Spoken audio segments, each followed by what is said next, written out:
কিন্তু তাড়াতাড়ি চল, পাবলিককে ধরতে পারলে শেষ করে দেবে। তাড়াতাড়ি চল।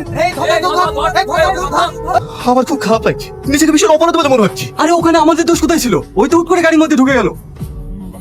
কিভাবে নামছেন? চোখে দেখতে পান না? সরি আমি অন্ধ, চোখে দেখতে পাই না তো, তাই ধাক্কা লেগে গেছে। এ তো সেই মেয়েটা। আপনি অন্ধ হলেন কিভাবে?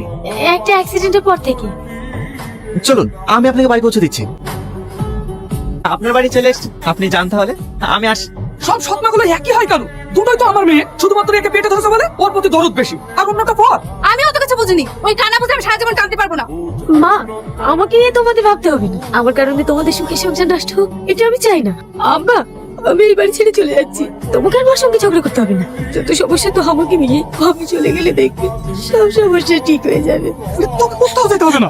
আমাকে ছেড়ে দাও আব্বা, তোমাকে আমি সাথে খেতে দেখাতে হবে না, ও যেখানে যাচ্ছে যাক, তুমি এদিকে এসো। আমার কারণে একটা সুন্দর পৃথিবীর জীবন নষ্ট হয়ে গেল। কোথায় যাচ্ছেন? আপনি আপনি এখনো যাননি? না, ও, চলুন কোথায়?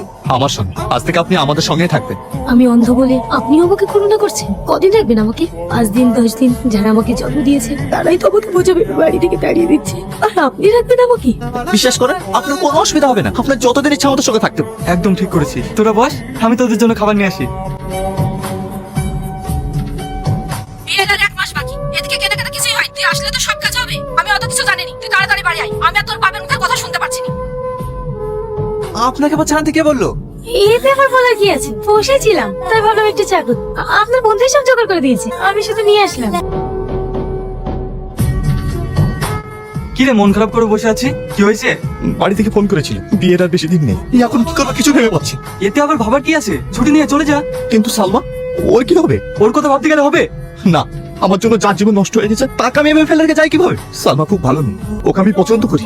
আমি সালমাকে বিয়ে করব। কি সব পাগলের মতো বকছিস? তোর কি মাথা ঠিক আছে? তোর বিয়ে ঠিক হয়ে গেছে, আর কিছুদিন পর তোর বিয়ে। তুই ওকে বিয়ে করে কি পাবি? ও একটা অন্ধ মেয়ে, তুই ওকে আশ্রয় দিয়েছিস ঠিক আছে, তাই বলে এই নয় যে তোকে ওকে বিয়ে করতে হবে। শোন, ও তোকে কোনোদিনই সুখ দিতে পারবে না, না তোর ফ্যামিলি দেখতে পারবে, না তোর সন্তান মানুষ করতে পারবে। ও সারা জীবন তোর মাথার উপর বোঝ হয়ে থাকবে। তুই শুধু আমার সুখের কথাটাই ভাবছিস, একবার ওর কথাটা ভেবে দেখ। যে ছোট থেকেই মা হার, যার ফ্যামিলি থেকে কেউ তাকে দেখেন, যে আমাদেরকে পেয়ে নতুন করে বাঁচতে শিখেছে, নতুন করে স্বপ্ন দেখছে, তাকে এভাবে ফেলে রেখে যাই কিভাবে বল? দেখ, যেটা হবার নাই সেটা ভাবে লাভ নাই। ওর কি হবে না হবে ও দেখে নেবে।